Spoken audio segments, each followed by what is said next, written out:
it's an addiction. Okay, like Mm, coaching in the NFL is an addiction. yeah. Like I'll give you an example. Eric Mangini, great friend of mine as well. Worked with him at ESPN. I work with him now on the 33rd team. Uh, you know, his kids love the fact that he wasn't coaching anymore. Like loved it because he was around and he was there for them. And then he went to when he was working with us at ESPN at the time. Then he went to a coaching clinic, and I saw him a week later. And I said, "How'd it go?" And he said, "Trey, when I put the clicker in my hand, it felt like it was the finger that had been missing for 2 years. Like it's a DNA thing. Okay. It is who you are. You can have a life as a college coach, especially as a head coach, and still be very successful. Mm.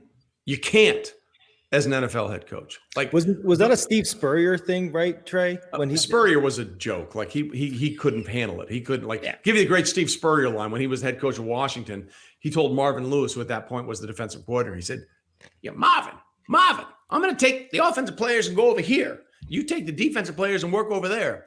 And Marvin had to say, "Coach, we only have 53 players. We practice together." Okay, like he didn't have a clue. Like he didn't have a clue. Like that was never going to work.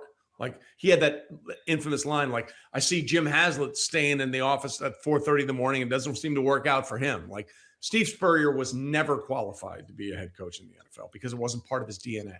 Right. It is a part of you. Like when Bill Parcells, his ex-wife, whom he divorced, when he said he was going back to coach for another team, his ex-wife said, "Don't let it ruin your life.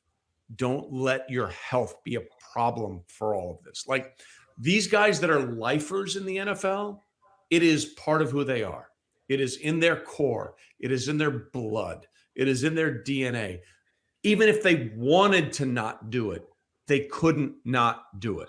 Okay. It's part of their makeup, it's their biochemistry that they cannot change. Yeah. And Jeff, I don't know.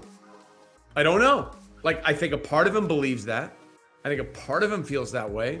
But you're either all in or you're all out.